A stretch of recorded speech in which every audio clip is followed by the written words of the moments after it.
இன்றைக்கி ஆட்டுக்கால் சூப்பு தாங்க பண்ண போகிறோம். அதுக்கு நல்லா ஆட்டுக்கால் வாங்கி நல்லா கழுவி அந்த கருப்பு கலர் போகிற அளவுக்கு கழுவி க்ளீன் பண்ணி வச்சுருக்கேன். இது குக்கரில் போட்டு வச்சுக்கிறோம். குக்கரில் தான் செய்ய போகிறோம். குக்கரில் போட்டுக்கிட்டு ஒரு கை நிறைய சின்ன வெங்காயத்தை உரித்து பாதி பாதியாக கட் பண்ணி அதை உள்ளே போட்டுக்கிறேங்க.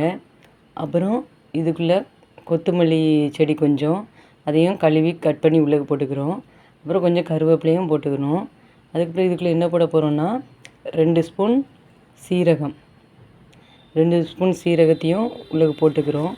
போட்டுக்கிட்டு இதுக்கு தேவையான அளவு தக்காளி போட போகிறோம். 2 மீடியம் சைஸ் தக்காளி எடுத்து அதையும் குட்டியாக கட் பண்ணி உள்ளே போட்டுக்கிறோம். அப்புறம் தேவையான அளவு தண்ணி, நம்மளுக்கு எவ்வளோ தண்ணி வேணுமோ அவ்வளோ தண்ணி ஊற்றிக்கலாம். ஊற்றிக்கிட்டு குக்கரில் வச்சு நல்லா ஒரு 5-6 விசில் வர்ற அளவுக்கு போடணும். பாருங்கள், 4-5 விசில் போட்டு நல்லா எலும்பு வெந்துடுச்சு. பாருங்கள் ஆட்டுக்கால் சூப்பு ரெடி ஆகிடுச்சு. இதுக்குள்ளே 1 ஸ்பூன் மிளகுத்தூள், 1 ஸ்பூன் சீரகத்தூள் போட்டிருக்கேன். கொஞ்சம் கொத்தமல்லி தலையும் கொஞ்சம் கட் பண்ணி உள்ளே போட்டிருக்கேன். இப்போ ஆட்டுக்கால் சூப்பு நமக்கு சூப்பராக ரெடி ஆகிடுச்சு. மீதி இருக்கிற எலும்பை வச்சு நான் குழம்பு வைக்க போகிறேன்.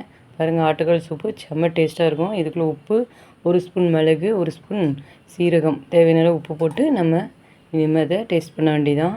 அதுக்கப்புறம் நான் அந்த எலும்பில் குழம்பு வைக்க போகிறேன்.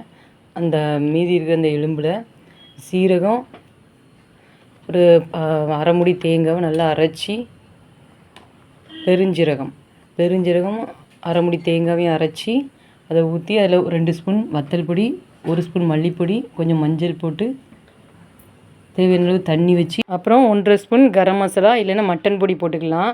அது போட்டால் கொஞ்சம் ஃப்ளேவர் நல்லாயிருக்கும். ஸ்மெல்லு நல்லா மட்டன் குழம்பு ஸ்மெல் வரும். அது போட்டு தேவையான அளவு தண்ணி ஊற்றி நல்லா கொதிக்க விடணும். கொதிச்சதுக்கப்புறம் ஒரு பேனில் எண்ணெய் ஊற்றி, எண்ணெய் சூடானதும் பெருஞ்சீரகம் போட்டு அது கொஞ்சம் பொரிஞ்சதுக்கப்புறம் ஒரு பல்லாரியை கட் பண்ணி நல்லா வதக்கி கோல்டன் ப்ரௌன் ஆன அப்புறம் தாளித்து கருவேப்பிலையும் போட்டு தாளித்து அதை அந்த கொதிச்சுட்டு இருக்கிற குழம்புக்குள்ளே கொட்டிடணும்.